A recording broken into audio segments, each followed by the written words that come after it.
इस बात की चिंता नहीं है कि अति पिछड़ों के साथ क्या हो रहा है। इनको इससे कोई मतलब नहीं है। इनको बस 22 जनवरी को रामलला से मतलब है और उसको बहुत बड़ा इवेंट बनाना चाहते हैं। और खास करके गिरिराज से इनकी क्या उपलब्धि है, इनको तो ये बताना तो चाहिए कि देश राज्य से बिहार से गए हैं और पशुपालन मंत्री रहे हैं। इन्होंने कौन काम किया बिहार में? अरहर का दाल जो 65 रुपया से 135 रुपया हो गया, इस पर क्यों नहीं बोलते हैं? ये गजबे हिंद वाला लोग खाली खा रहा है दाल, कि हिंदू भी दाल खा रहा है। मुस्लिम तुष्टीकरण है, मुस्लिम तुष्टीकरण। गजवा हिंद कैसे मुस्लिम तुष्टीकरण का क्या तत्व है? ये सब जो लोग हैं उनको काम से कोई मतलब नहीं है। इस देश में कैसे हम हिंदू भावनाओं का वो भड़का करके हम सत्ता पर काबिज रहें, इसके अलावा इनको कोई मतलब नहीं। इस देश के अनुसूचित जाति जनजाति के लोगों के साथ क्या हो रहा है इनको चिंता नहीं है। इनको इस बात की चिंता नहीं है कि अति पिछड़ों के साथ क्या हो रहा है, इनको इससे कोई मतलब नहीं है। इनको बस 22 जनवरी को रामलला से मतलब है और उसको बहुत बड़ा इवेंट बनाना चाहते हैं। और दूसरे को बोलते हैं गजवा हिंद, तो कभी बोलेंगे कि पाकिस्तान, तो कभी बोलेंगे। यही सब में इनका काम है। अब खास करके गिरिराज से इनकी क्या उपलब्धि है, इनको तो ये बताना तो चाहिए कि देश राज्य से बिहार से गए हैं और पशुपालन मंत्री रहे हैं। इन्होंने कौन काम किया बिहार के लिए? पशुपालकों के लिए ऐसी कौन सी योजना की शुरुआत की? कितना लीटर दूध उत्पादन बिहार करता था और इनके प्रयास से कितना लीटर दूध बढ़ गया, इस पर ना इनको बोलना चाहिए कि कितना बकरी पालन पहले होता था। अभी कौन सी ऐसी योजना लाए कि जो गरीब के लोग जिनके माली हालत 100 रुपया 150 रुपया 500 रुपया पर रोज था, इनको इन्होंने 1000 रुपया करा दिया। इस पर तो बोलेंगे नहीं। अरहर का दाल जो 65 रुपया से 135 रुपया हो गया, इस पर क्यों नहीं बोलते हैं? ये गजबे हिंद वाला लोग खाली खा रहा है दाल, कि हिंदू भी दाल खा रहा है। 500 रुपये सिलेंडर था तो ये लोग सर के ऊपर प्रोटेस्ट करते थे 500 रुपये सिलेंडर पर, और आज सिलेंडर हो गया 1100 रुपया। इस पर काहे नहीं बोलते हैं? ये खाली गजबे हिंद सिलेंडर चला रहा है, हिंदू नहीं चला रहा है सिलेंडर। तो अपने काम की बदौलत लोगों के बीच में नीतीश कुमार ने कभी भी न धर्म की राजनीति की न जात की राजनीति। माननीय नेता ने इस प्रदेश में न्याय के साथ विकास का मंत्र दिया है कि हर एक जाति धर्म के साथ जो न्याय है वो होगा और उसके साथ हम इस प्रदेश को डेवलप करेंगे।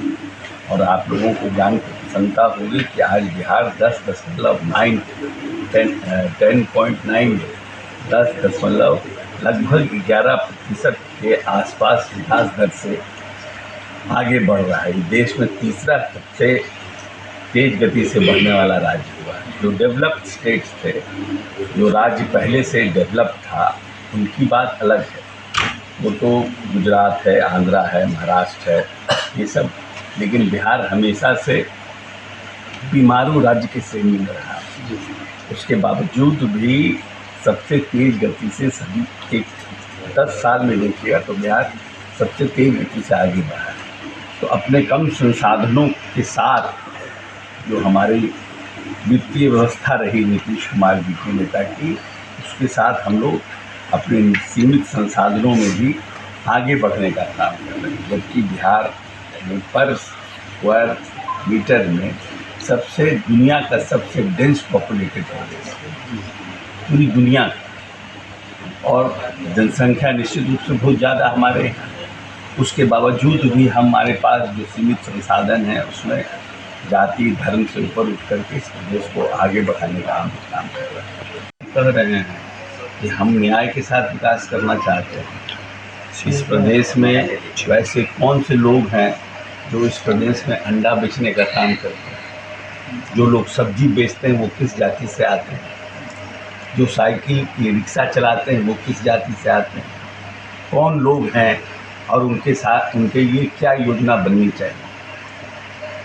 उनके लिए हम कैसे ऐसी योजनाओं का निर्माण करें कि उनकी भी आर्थिक स्थिति उनकी भी अच्छी हो, वो भी सबल हो सकें, आने वाले समय में वो भी एक मुख्य धारा में जुड़ सकें, तो इसमें कौन सी गलत बात है?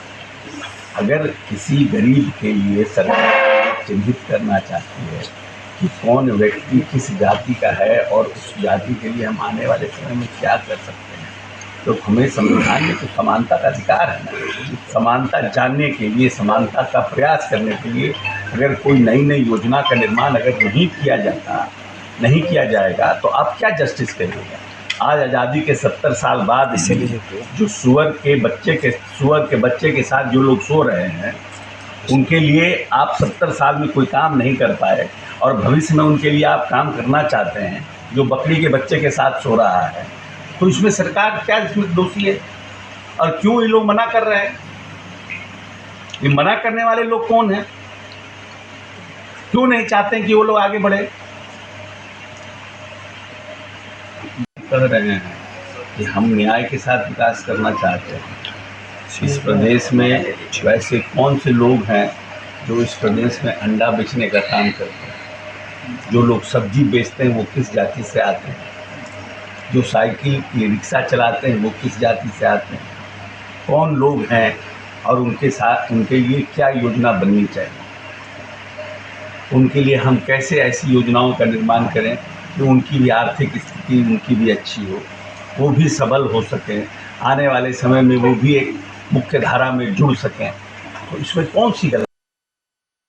अगर किसी गरीब के लिए सरकार चिन्हित करना चाहती है कि कौन व्यक्ति किस जाति का है और उस जाति के लिए हम आने वाले समय में क्या कर सकते हैं, तो हमें संविधान में तो समानता का अधिकार है ना। समानता जानने के लिए, समानता का प्रयास करने के लिए अगर कोई नई नई योजना का निर्माण अगर नहीं किया जाता, नहीं किया जाएगा, तो आप क्या जस्टिस करिएगा? आज आज़ादी के 70 साल बाद जो सुअर के बच्चे के साथ जो लोग सो रहे हैं, उनके लिए आप 70 साल में कोई काम नहीं कर पाए और भविष्य में उनके लिए आप काम करना चाहते हैं, जो बकरी के बच्चे के साथ सो रहा है, तो इसमें सरकार क्या इसमें दोषी है? और क्यों ये लोग मना कर रहे हैं? ये मना करने वाले लोग कौन हैं? क्यों नहीं चाहते हैं कि वो लोग आगे बढ़े? ये मूलतः सबको आमंत्रित कर रहे हैं कि सब लोग ज़्यादा से ज़्यादा संख्या में कितना आए और माननीय नेता जिन्होंने अभी तक इन 17 वर्षों में जो समानता की बात की जाती रही है संविधान में, वो समानता दिलाने में कैसे माननीय नेता नीतीश कुमार ने लोगों को सजग किया है और नए नए कानून बना के उनको आर्थिक रूप से सबल बनाने का काम, उसकी जानकारी देना।